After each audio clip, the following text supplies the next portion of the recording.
First off, we've got the antidote zone. So the antidote zone protects nearby buildings from acid effects and blocks 56% of acid damage.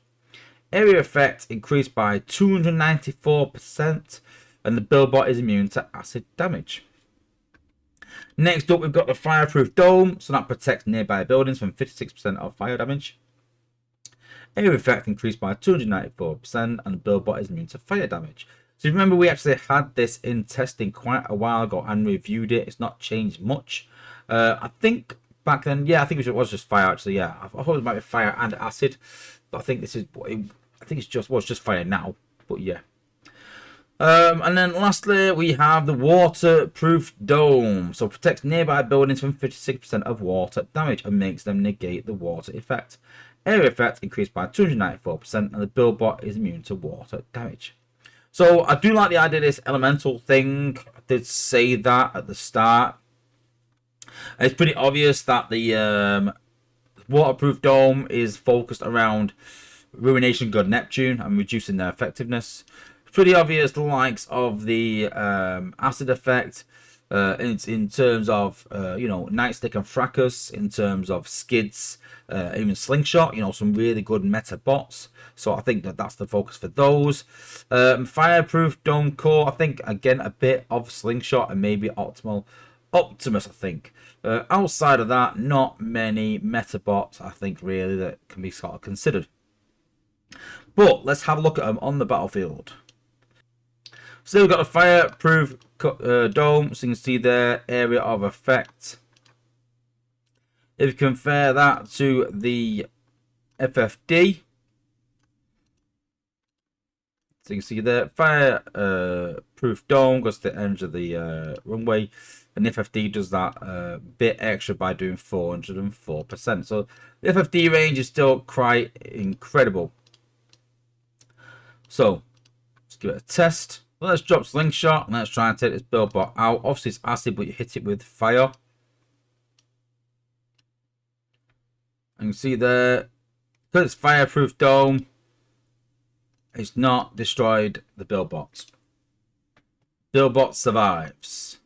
So in terms of the Fireproof dome, I just don't see many bots that you're gonna counter with it.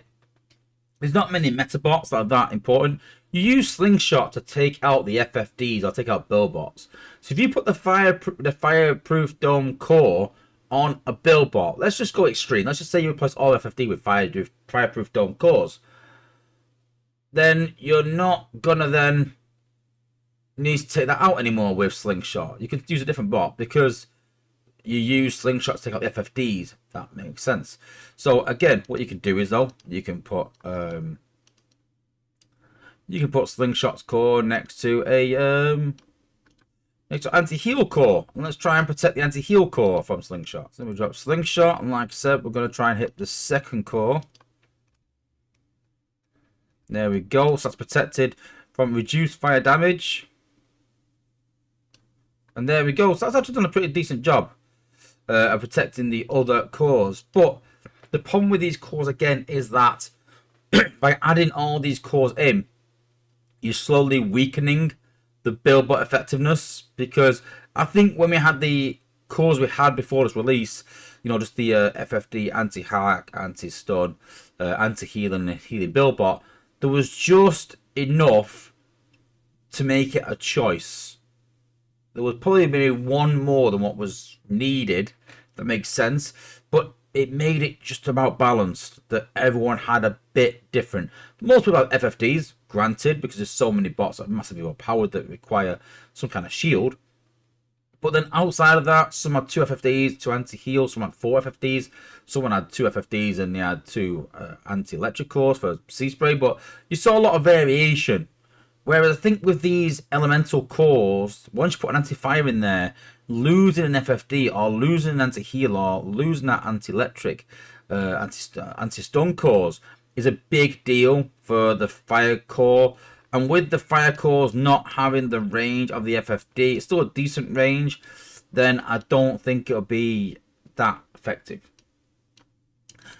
Next up, let's have a look at the Waterproof Fireproof Dome. Now, this has been made to counter ruination, right?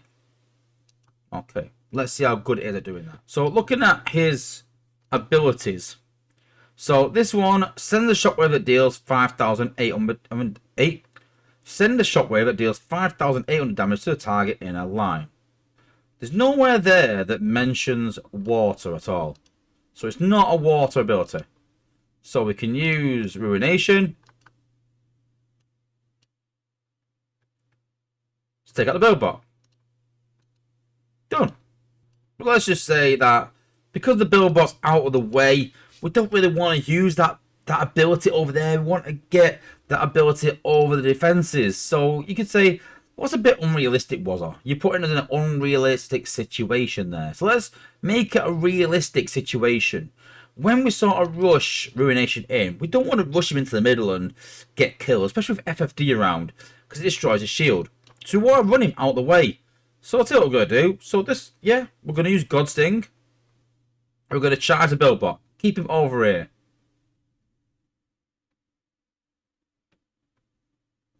Build bot down. So we've literally killed the build bot just by using Ruination to kill the build bot. So the build bot that has a counter for Ruination, it counts as one of his abilities. That's it. Which is the large wave. It doesn't reduce anything else down. They can still be killed by it. So I know what people are going to say. People are going to say, yeah, but again, it's a bit of an unrealistic situation that was, because you only got one build bot. I would have 2 or 3. And my reply to that would be, so you're going to run less FFDs? Are you going to run 2 FFDs and 3 anti-water cores? But then you leave yourself open to sea spray very easily. Using slingshot very easily. Skids times 2 to take a big cluster out. Leaving yourself open to everything else. So I think with these build bot cores, no matter what combination you kind of use, you leave yourself wide open. And I know people are then going to say as well, yeah, but you say it's all about choice, Wozza. It is, but you can have too much choice sometimes to the point where it's watered down the pool. If you have 5 build bots, but you need 7 cores to protect your base, you can't do that. And there's so many things that are massively overpowered. When you look at pipes, and you look at Ruination, and you look at tracks, and you look at hot rod, you can't protect against them all. You need FFD there. You need the anti-water cores.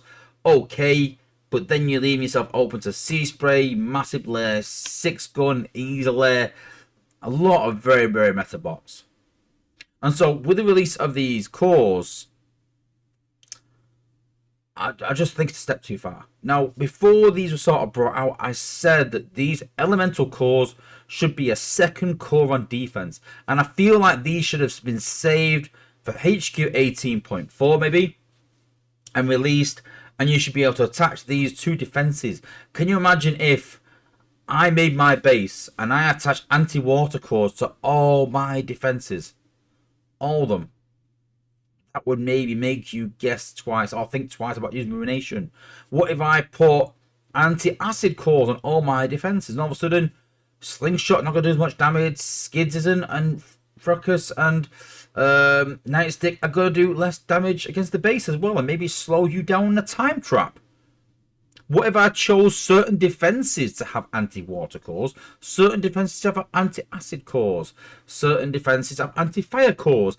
I think that would be a lot more focused around choice and preventing certain attack styles, having a second core for the defense. But sadly, because this is already released into the game, it's too late for that now. We've already set a precedent. And I think that now with these elemental cores, all we're going to see is more of them. On build bots, I think it's just, again, it's already too much. And it's going to go a step even further again, I think. We need to stop the build bot cores now. We've got too many already. We need to start thinking outside the box. And I've said this a few times and criticised Space Ape for not I was thinking outside the box. And this is a prime example of that, where they've just gone, we need this, but it's not been really thought out. It's been rushed. And some of these cores were not even released into playtests. That's the madness of it. Some of these cores were released and playtests were like, oh, it's coming this Thursday. Oh, right, that's in like 2 or 3 days. Can we get them to test them? And they'll give it out, but they're already done. They're like, oh, it's going out anyway. These cores go out into the public, and they cause issues because they've not been play tested. I know someone's going to say in the chat as well, Wozza, you've not shown us the acid core yet.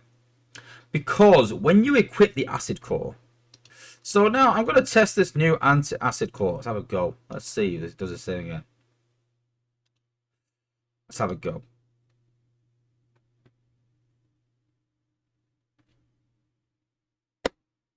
Something went wrong. Every time you equip the new anti-acid core and try and attack a base, this is what you get. So that's why we can't test the new anti-acid core, and I can't even tell you what it really even does right now, because that's what happens. It just crashes. So, but again, I'm sure these things would have been picked up by playtest if it would have been tested by playtest. Sad as it is, but I'm kind of glad these new cores are not available in chips, because you'd have people having this content, equipping it, wasting resources to find out that, you know, and it took me a while to figure out what was going on. I equipped all the cores and I thought, the game keeps crashing, what is it? And I unequipped each core and tried different things. Was it a certain bot in the lineup? And I had to go through all these sort of things today. Spent a good hour of my time trying to find out what it was, and obviously narrowed it down to the anti-acid core. So I'm kind of glad these cores are not available yet, because people's games have been crashing and it would have been, you know, in a bit of a hissy fit, really, about these things.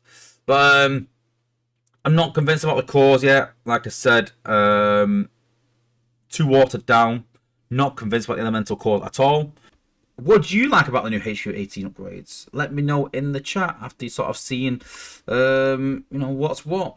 You know, which core are you most disappointed in? Which core was you looking forward to? Maybe going, what was looking forward to that, but after Wozza sort of run it down, I'm not really looking forward to that, actually. Do you agree with the cores being paid to win at the start and being available afterwards to everyone else in old chips? A bit like, you know, the bots that get released in combats. That's their sort of stance on where they're going with it now. Do you agree with that or not? Let me know in the chat, guys. And yeah, let's see what HQ18 brings. Some more information on it over the next few weeks. Some meta changes, hopefully. And I'm sure some clever people, cleverer than myself, work out some clever ways to take out these things and deal with these new meta changes. So we'll have to wait and see. Be good.